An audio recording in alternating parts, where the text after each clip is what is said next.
Kita harus bersungguh hati dan menggenggam waktu yang ada saat tubuh kita sehat dan indera kita sempurna. Kita harus bersungguh-sungguh mendengar Dharma dan menyerapnya ke dalam hati. Dengan mendengar Dharma, kita dapat menumbuhkan jiwa kebijaksanaan kita. Jadi, jangan menunggu hingga sudah berumur, baru hendak tekun mendalami Dharma. Itu sudah terlambat. Kehidupan manusia sangatlah singkat.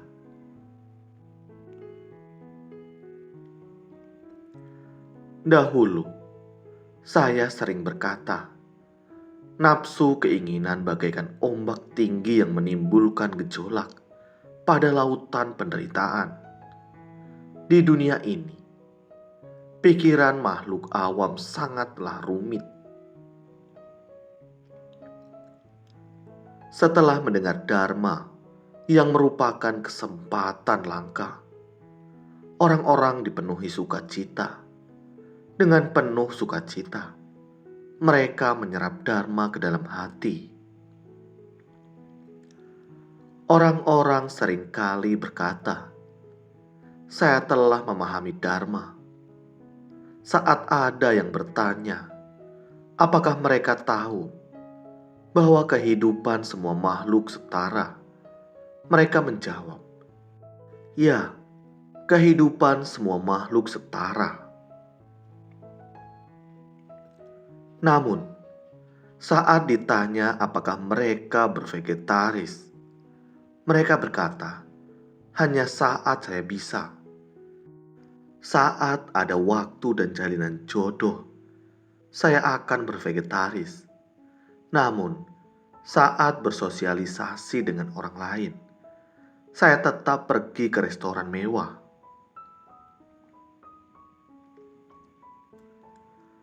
Saat ditanya mengapa, mereka berkata, "Ini demi bersosialisasi. Saya tidak punya pilihan lain. Demi bersosialisasi dan memenuhi nafsu makan, mereka tidak dapat mengendalikan pikiran mereka. Jika demikian, bisakah mereka menyeberangi sungai kerisauan?"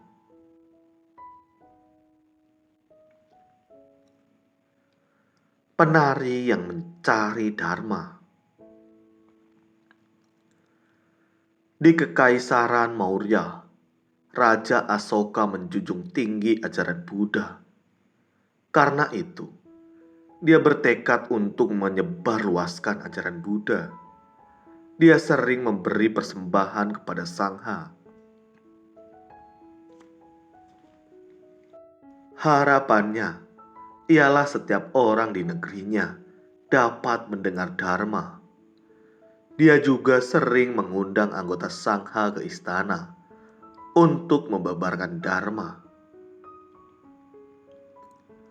Suatu hari, dia mengundang seorang biksu ke istana untuk menerima persembahan dan membabarkan Dharma. Saat itu, wanita tidak bisa mendengar Dharma secara terang-terangan. Para dayang istana harus bersembunyi di balik tirai untuk mendengar Dharma.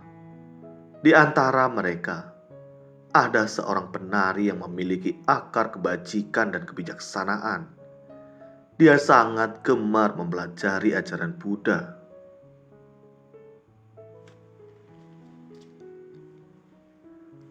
Dia juga bersembunyi di balik tirai dan mendengar biksu itu mengulas tentang Dharma dan berpegang pada sila. Dia sangat teguh dan berpikir, apakah yang diulas hanya tentang dua hal ini? Ceramahnya sudah berakhir. Pasti masih ada kebenaran yang bisa dibabarkan.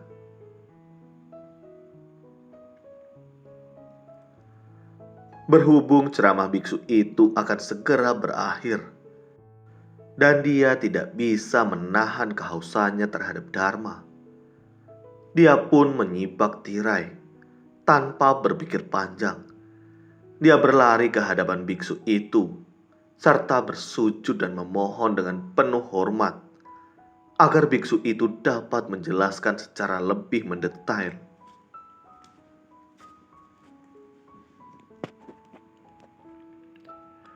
Apakah yang Arya hanya akan mengulas tentang berpegang pada sila dan berdana? Aku hendak lebih memahami makna sesungguhnya dari ajaran Buddha. Aku membahayakan nyawaku untuk memohon padamu.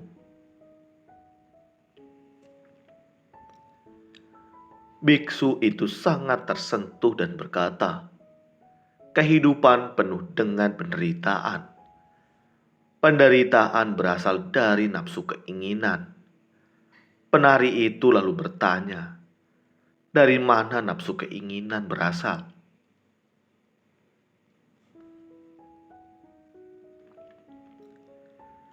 Biksu itu lalu menjelaskan 4 kebenaran mulia secara mendetail kepada penari itu.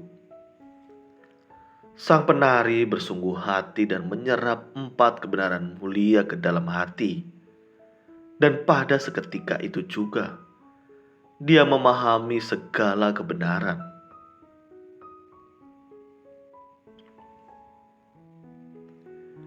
Dia tahu bahwa keluar dari balik tirai, dia akan dikenakan hukuman berat. Berhubung takut terlibat dalam masalah karena penari itu, dayang istana lainnya segera bersembunyi. Sang penari sendiri juga tahu akibat perbuatannya. Namun, setelah mendengar Dharma, dia merasa damai dan tenang. Dia mengambil sebilah pisau dan membawanya ke hadapan sang raja. Setelah bersujud di hadapan sang raja, dia berlutut dan berkata, "Aku telah melakukan pelanggaran terbesar. Tidak mudah untuk terlahir sebagai manusia, hidup sebagai manusia di dunia ini. Aku merasa bahwa ada banyak prinsip kebenaran yang tidak aku pahami.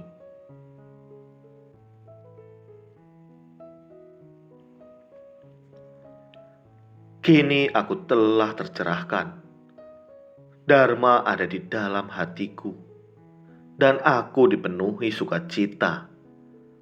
Mohon Yang Mulia dapat menghapus aturan yang melarang wanita untuk mendengar Dharma secara terang-terangan. Meski harus menerima hukuman dari Yang Mulia, aku rela."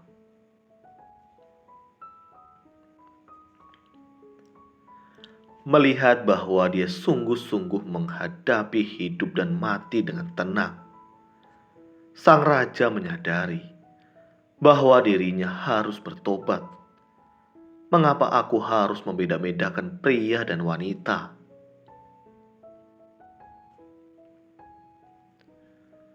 Wanita juga bisa menjadi Buddha. Engkau sangat berani. Terima kasih telah mengingatkanku bahwa dalam mempelajari ajaran Buddha, pria dan wanita hendaknya setara.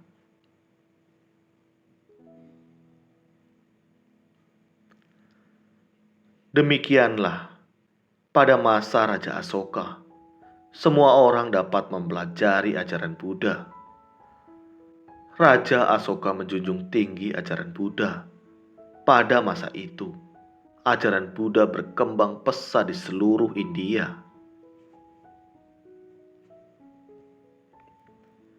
Hingga kini, masih dikatakan bahwa Raja Asoka membangun 84.000 stupa sebagai wujud rasa hormat terhadap ajaran Buddha.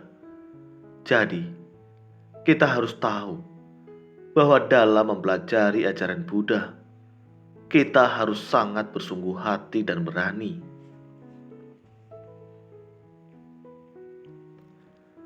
Contohnya penari masa Raja Asoka. Dia hanyalah seorang gadis biasa, tetapi dia sangat berani. Dia bahkan rela membahayakan nyawanya demi bisa memahami ajaran Buddha.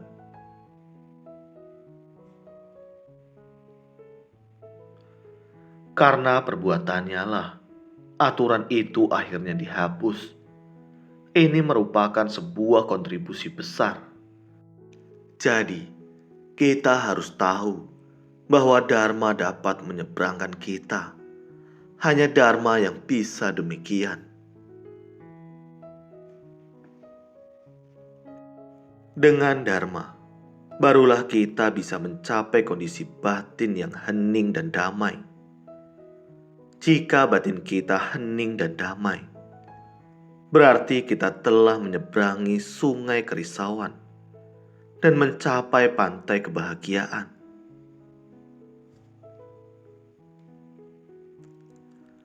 Dalam mempelajari ajaran Buddha, kita harus berani dan bersemangat.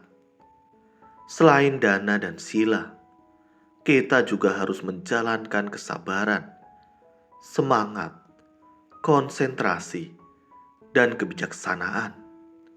Jadi, kita hendaklah bersungguh hati. Terima kasih. Semoga bermanfaat.